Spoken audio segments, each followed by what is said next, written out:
If Mark Douglas's teachings change the way you see the markets, subscribe, because his legacy lives on in every lesson we uncover here.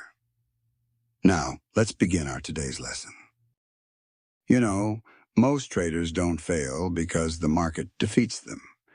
They fail because they step into the market with beliefs that work against them. Every blown account I ever had wasn't the market's fault. It was my perception of the market, the meaning I assigned to every tick and movement. The market simply reflected those beliefs back to me. And that's what we're talking about today. The journey from blowing accounts to consistent profits.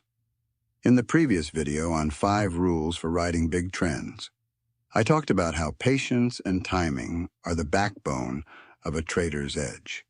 But today we're diving into the part no one wants to confront. The internal debris you must clear before you ever reach consistency. Now let me ask you something.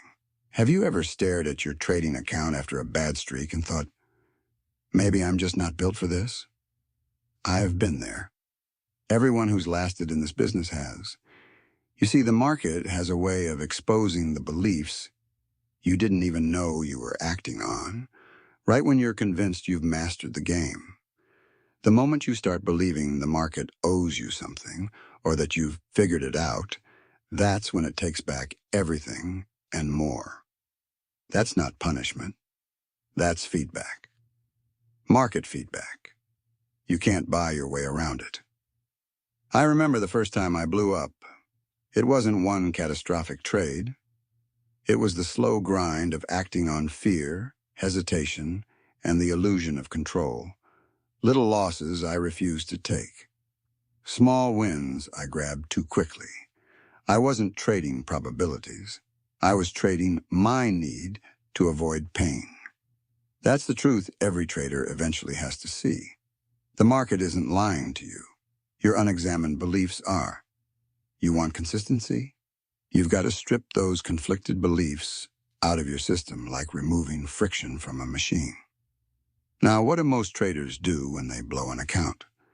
They reload with the same mindset, same emotional triggers, same need to be right, same need to prove something.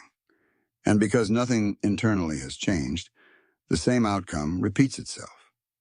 It's like watching someone pour more water into a bucket full of cracks instead of fixing the structure holding it. Why repeat that cycle? You have to stop, step back, and ask yourself, what belief is the market showing me right now? When I finally got serious, I stopped thinking about trading as a way to chase money. I started thinking of it as a process of aligning with the market's truth instead of resisting it.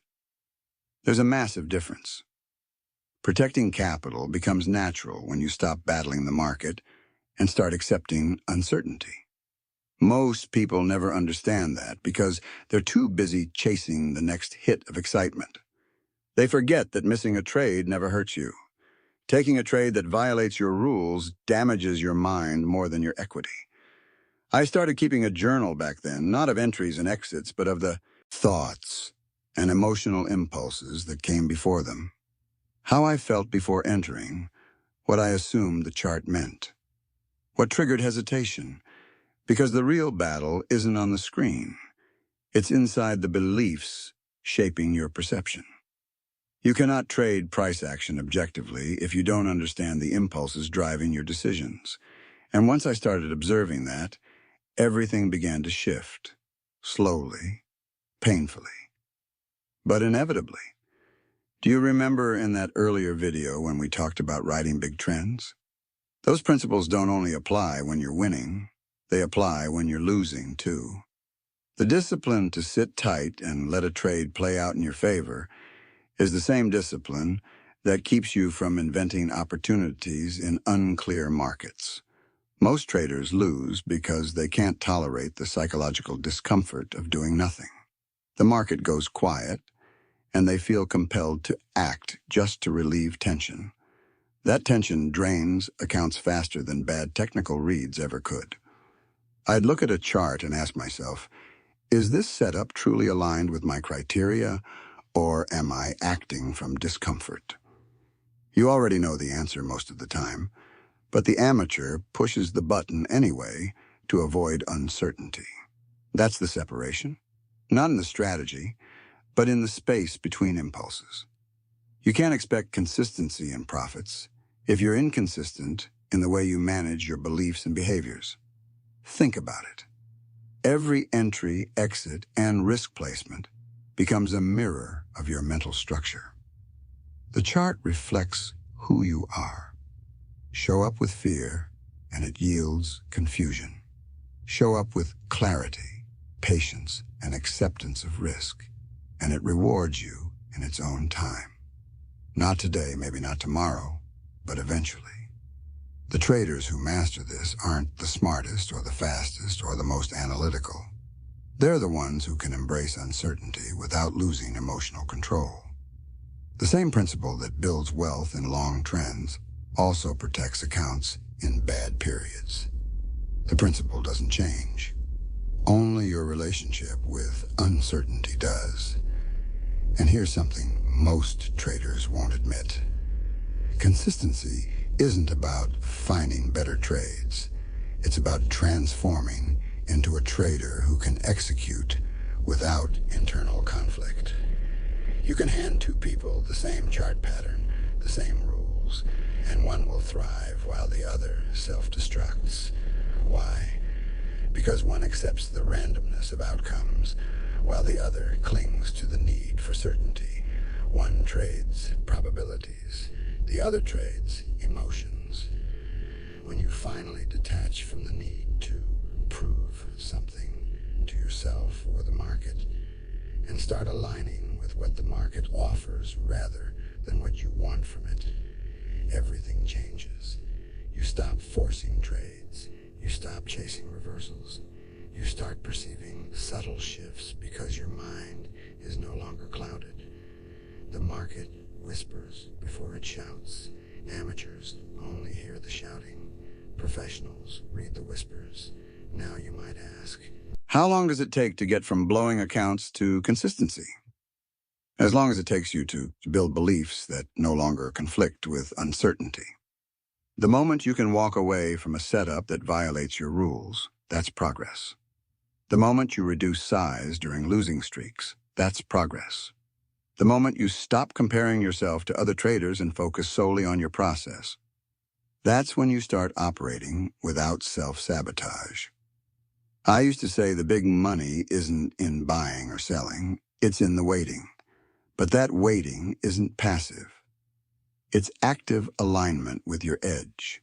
It's observation, study, and preparation. Every minute you spend strengthening your process outside the market saves you from emotional decisions inside it. Let me ask you this. When you open your platform tomorrow, will you be reacting to price or interpreting it? Because there's a massive difference. Reaction is emotional. Interpretation is objective. Reaction makes you chase candles. Interpretation helps you anticipate behavior within a probabilistic framework. One empties your account. The other builds your understanding. And that understanding, that's the real edge. The truth is, consistency feels like boredom. You'll know you're becoming consistent when trading feels almost uneventful. No adrenaline, no urgency, just steady execution of a blueprint you've internalized. The market will still surprise you, but it won't destabilize you. You'll stop needing to be right and start needing to remain disciplined. That's when your equity curve stops looking like chaos and starts looking like a staircase. But that climb begins with blown accounts, maybe one, maybe several. Each one exposes beliefs you couldn't have identified through books or courses or quotes. Each loss strips away ego until all that remains is self-awareness, acceptance, and the calm confidence that comes from surviving your own psychological traps. Profits follow alignment, not prediction. That truth took me years to grasp, and several painful lessons to accept. Most traders enter this business thinking their job is to predict the next move. They stare at charts like fortune tellers, drawing lines and convincing themselves they can foresee outcomes. I did the same. I believed if I just found the right pattern or secret indicator, I'd crack the code. But markets don't reward clairvoyance. They reward mental alignment. The real edge comes from preparation long before the trade begins. You see, prediction is about ego. Preparation is about acceptance. Prediction is about being right. Preparation is about being ready. When I started, I'd form an expectation, take a trade, and sit there hoping the market validated my belief. Sometimes it did. More often it didn't. The issue wasn't my strategy, it was my mindset. I was projecting meaning onto the market instead of aligning with what it was actually showing me. Tell me, have you ever hoped a losing trade would turn around simply because you believed it should? That's prediction talking. The market doesn't care what you think. It has no awareness of you whatsoever. Preparation, on the other hand, puts you in sync with what is, not what you wish it to be. When you're prepared, you already know your entry, your exit, your risk, and exactly how you will respond. You stop hoping. You start executing. I learned to spend more time outside the market than in it. My real work happens when the screens are off. That's when I review behavior, study patterns, observe my impulses, and refine my plan. By the time the market opens, I'm not predicting. I'm simply waiting for conditions that align with my edge. It's like a hunter setting traps. The trap doesn't chase. It waits.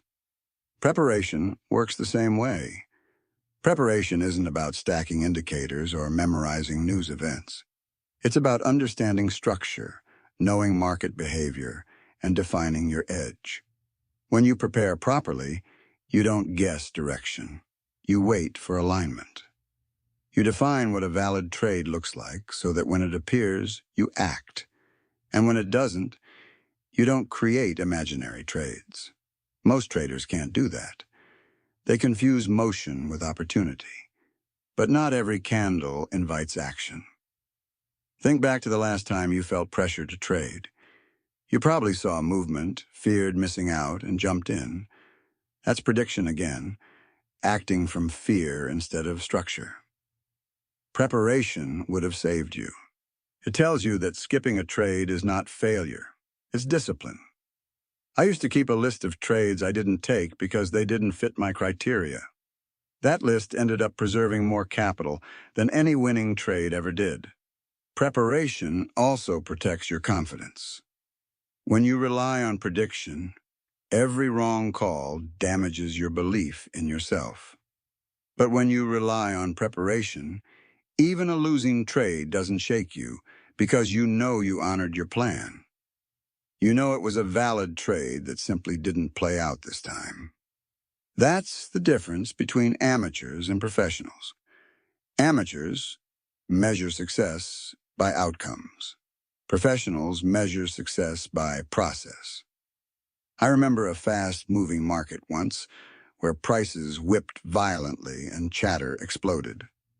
Everyone predicted a breakout, but my levels were defined the night before.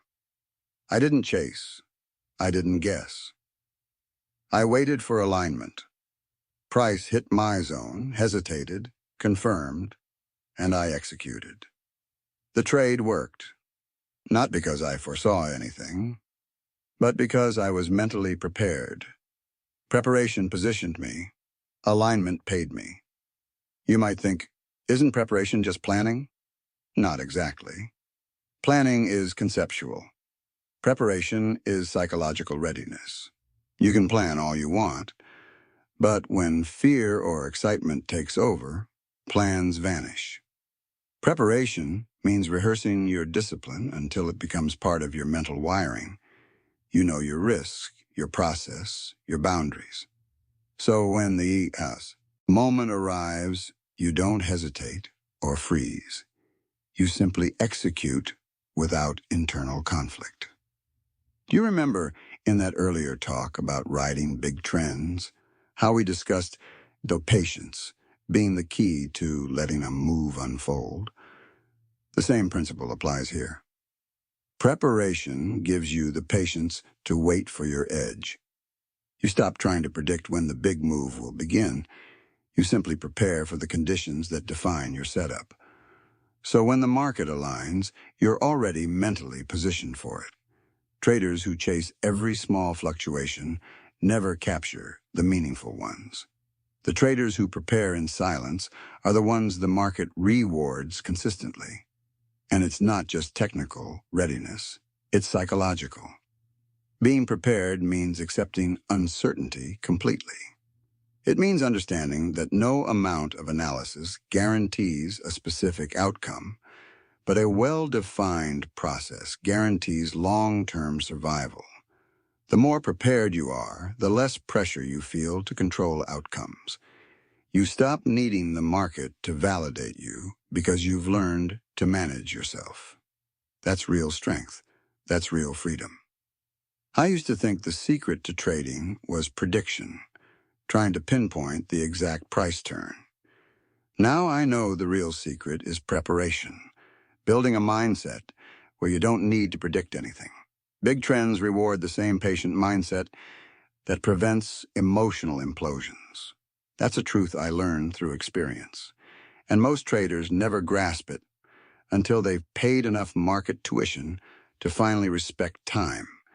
Everyone wants the big move, the one trend that runs for days or weeks and creates a month of income in one trade. But what they forget is that the same patience needed to hold a winner is the patience that protects you when the market is directionless. You can't disconnect the two. The mindset that keeps you steady during a trend is the same mindset that keeps you safe during confusion. When I first started trading, I thought success meant constant action, always being in a position, always chasing movement. I believed that if I wasn't trading, I was losing out. But the truth is, the market doesn't reward busyness. It rewards mental discipline. The big money doesn't come from being right often. It comes from being aligned long enough, and that kind of longevity requires patience in both expansion and contraction. Have you ever noticed how most traders lose money not because their analysis is flawed, but because their timing is? They enter too soon, exit too early, or cannot tolerate normal fluctuations. That's impatience. The market throws noise at them, and they mistake noise for opportunity. But a trend, a real trend, takes time. Those who stay present through the uncertainty, who trust their plan and wait for actual confirmation, those are the traders who get paid. Patience in a trend isn't passive, it's active awareness. Observing price behavior, managing your risk, and resisting the emotional impulse to react. Most traders think they can't handle losses. But what actually breaks them is indecision born from fear. They question themselves at the slightest adversity. A trader without patience is like a sailor without an anchor. One gust, and he's lost. You can't build consistency that way. That phrase sounds simple, but it's the hardest skill in the entire business. Sitting tight doesn't mean being inactive. It means doing the right thing, which often looks like inaction. It means trusting your setup, trusting your stop, and letting probabilities unfold without interference. Every tick that moves against you tests your emotional balance. Every small gain tempts you to cut your winner short. But if your analysis is grounded and your risk is controlled, that patience, that quiet confidence, is what allows you to catch the meaningful portion of a move instead of fragments. Now think about what happens when patience disappears. That's when accounts implode. Traders start forcing trades, taking setups they'd usually reject, trying to recover losses emotionally. They forget that trading isn't about constant involvement. It's about selective involvement. The same internal control required to ride a profitable trend through volatility is the same internal control that keeps you out of the market when conditions don't align with your edge. That's why the same patience that helps you ride big trends also prevents account blowups. It's the same psychological muscle used in opposite directions. Do you remember in that previous discussion about riding big trends, how I said the biggest profits come to those who can sit still while others panic? The same applies during losing streaks. You must be able to sit still when others are scrambling to get back in. The mindset doesn't change. Patience remains your strongest defense.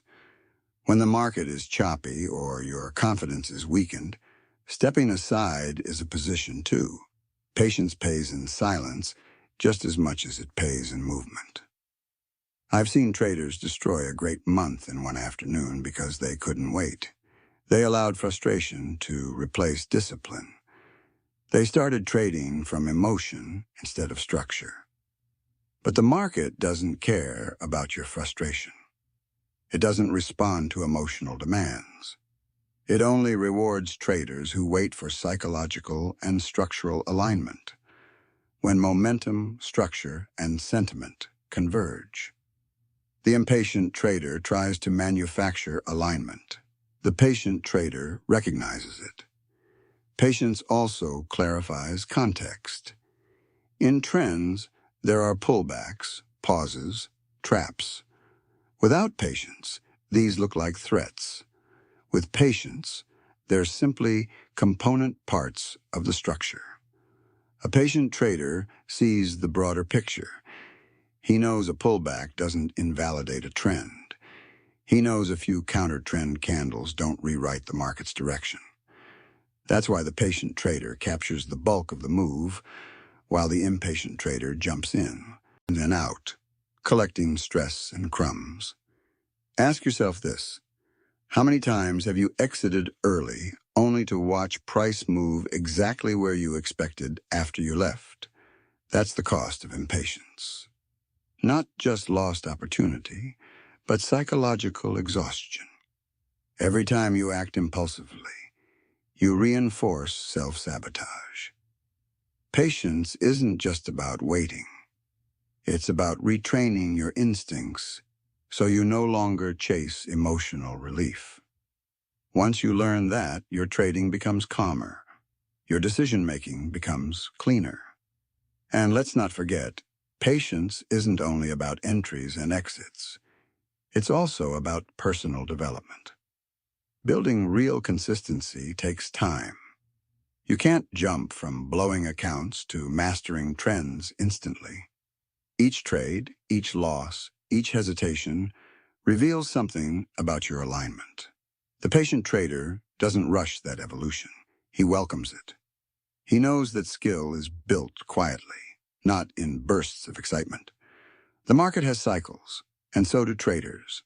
There are times to engage and times to refrain. Patience teaches you to distinguish the difference. It prevents you from treating a sideways market like a trending one or diving into volatility without structure. It preserves your capital so that when the real opportunity appears, you're still present to capitalize on it. I remember once during a strong bull run, I entered early. Price retraced sharply, but my levels were solid. I could have exited out of fear, taking a small loss, but I waited, not from hope, but from structured discipline. I watched the structure hold, watched the volume shift, and gradually the move resumed. Days later, that single trade paid for a month's worth of errors. It wasn't luck. It was patience doing what patience does.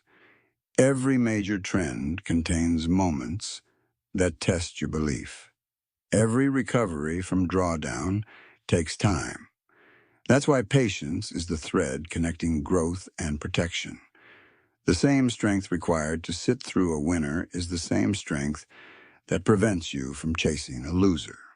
It's not dramatic. It's not glamorous. But it's the separation between professionals and dreamers. The market doesn't move for those who demand certainty. It moves for those who accept uncertainty and wait within it. Every blown account is market tuition, not final judgment. That's a lesson I didn't just pay for once. I paid for repeatedly until it finally became part of my belief system.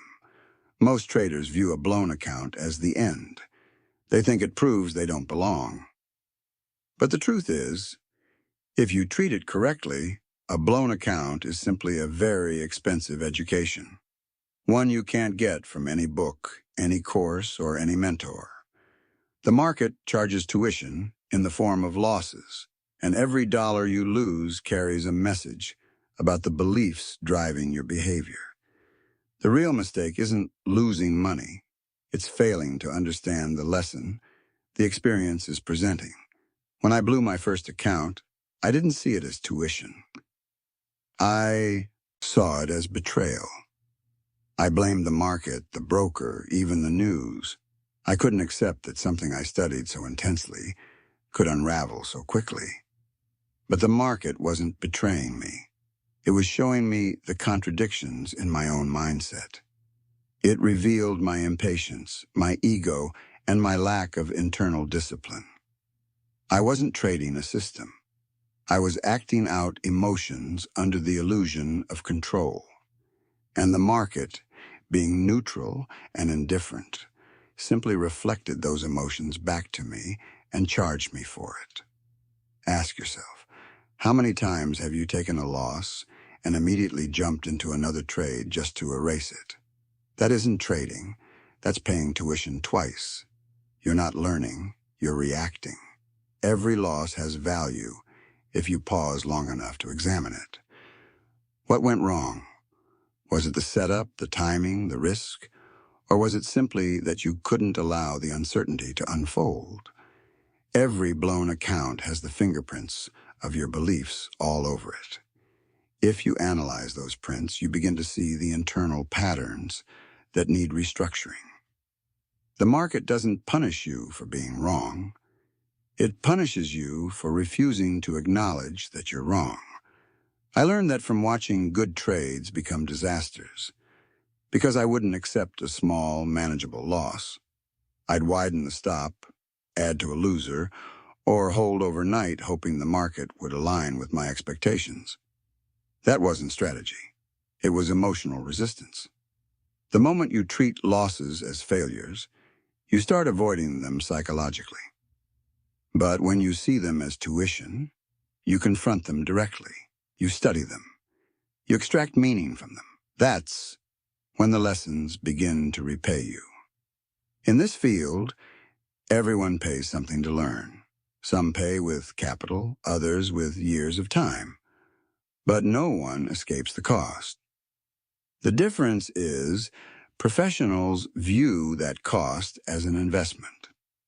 Amateurs view it as punishment. A professional looks at a blown account and says, "What belief created this outcome?" An amateur says, "I'm done trading." The professional evolves. The amateur exits the game. The only real failure in trading is abandoning the learning process. When I finally understood that, my entire approach shifted. I began journaling every trade, not just the numbers, but the thoughts, emotions, and expectations that preceded them. I discovered that most of my losses had nothing to do with the market. They came from me: impatience, greed, fear, and the illusion of certainty. The market was always neutral. I was the variable. And the tuition I'd paid was simply the price required to understand that. I remember reading that the market is the world's most expensive classroom. It's true. There's no diploma, no graduation, only progressive lessons. Some lessons are cheap, a small stop out or a missed entry. Others are incredibly expensive, an entire account wiped out. But the cost always matches the depth of the lesson. The bigger the mistake, the more profound the learning, if you're willing to face it honestly. When you consider it, every successful trader you've heard of has blown up at least once. They don't hide it. They embrace it as part of their development. Trading success isn't about eliminating losses, that's impossible. It's about reducing their magnitude, recovering sooner, and protecting your capital so that each new lesson costs less than the last. Because consistency isn't the absence of losing. It's the absence of repeating the same form of losing.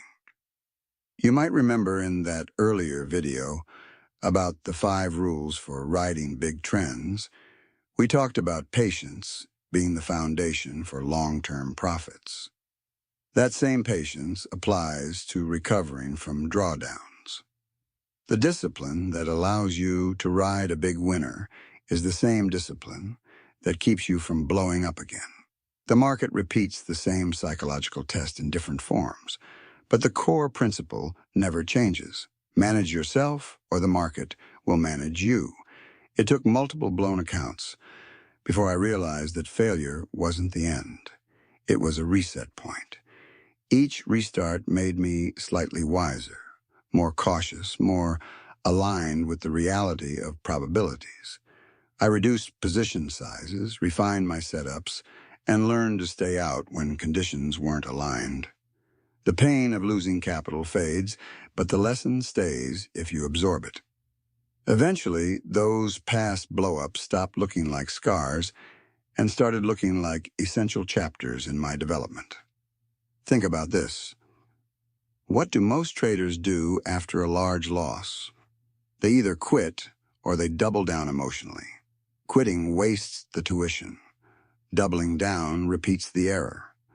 But the rare trader who analyzes what happened, who studies every psychological and technical decision, those are the traders who transform.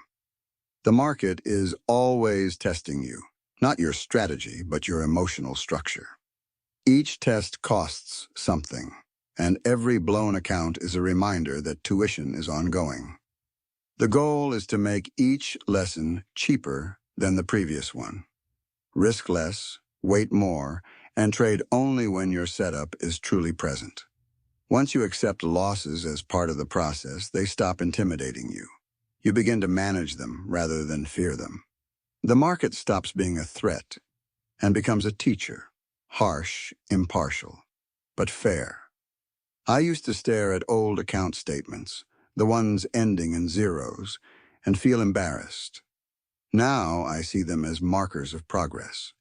Each one signified a turning point, a stage of psychological maturity. The truth is, you cannot learn the emotional resilience required for trading through winning. You only learn it through losing and staying in the game. Every blown account teaches you something about the trader you currently are and the trader you must become. So when you think about failure, remember that in trading there is no such thing as total loss, unless you walk away without extracting the lesson. Every dollar lost can return multiplied if it bought you experience, patience, and clarity. That's why every blown account is market tuition, a payment toward the trader you're developing into, not a penalty for who you were. True discipline is knowing when not to trade. It sounds simple, but it's one of the hardest truths in this profession. Everyone enters the market believing success comes from finding opportunities, spotting setups, being active. But real mastery, the kind that separates survivors from casualties, comes from restraint. It's not about how many trades you take. It's about how many low-quality trades you avoid. Most traders blow accounts not because they can't find winning setups, but because they can't tolerate the psychological discomfort of inaction. I learned that lesson through pain, like most lessons in trading. In my early years, I equated activity with progress. I wanted to trade every day, catch every move, prove that I was smarter than the uncertainty. But the market doesn't reward movement. It rewards alignment. I'd place trades out of boredom, frustration, or fear of missing out. And every time, the market charged me for it. The charts didn't change, the tools didn't change. The only thing that fluctuated was my patience. Tell me, have you ever opened your platform, stared at a market going nowhere and thought, there's nothing here, only to force a trade anyway just to feel active? That's the precise moment discipline breaks. Trading isn't about participation. It's about waiting for structural and psychological alignment. Doing nothing is still a choice. Sitting on your hands is a position. The traders who endure the longest are the ones who protect their ammunition until conditions legitimately match their edge. True discipline means becoming comfortable with market silence. The market spends more time offering noise than clarity, and your job is to distinguish between the two. When you're disciplined, you don't chase. You allow the market to present your setup. You know your criteria, your levels, your confirmations, and until they show themselves, you remain still. Most traders cannot handle that. They interpret every tick as significance. But the market doesn't operate on your emotional timeline. You either wait for your edge or you trade without one. And trading without an edge is simply gambling with sophisticated tools. In the beginning, I thought discipline was about cutting losses or adjusting risk. But those are superficial layers. True discipline is psychological. It is the ability to override your own impulses, to say no to excitement, no to fear, no to the illusion of control. I had to train myself to accept that no trade days are part of a profitable career. If you can sit through a quiet session without trying to force something to happen, you're already more disciplined than most. Discipline isn't built during winning streaks. It's forged in the waiting, in the moments when the market tempts you with almost setups. Situations that look close to valid but aren't truly aligned. That's where amateurs jump in. That's where professionals step back. The difference between those choices defines your equity curve. One comes from impulse, the other from patience. I used to remind myself that every bad trade begins with a tiny compromise. Maybe the candle hadn't closed. Maybe the volume was weak. Maybe the trend line wasn't confirmed. You tell yourself it's close enough, you click. And in that instant, you've traded discipline for a hit of dopamine. The trade might win, but the psychological damage is far more expensive.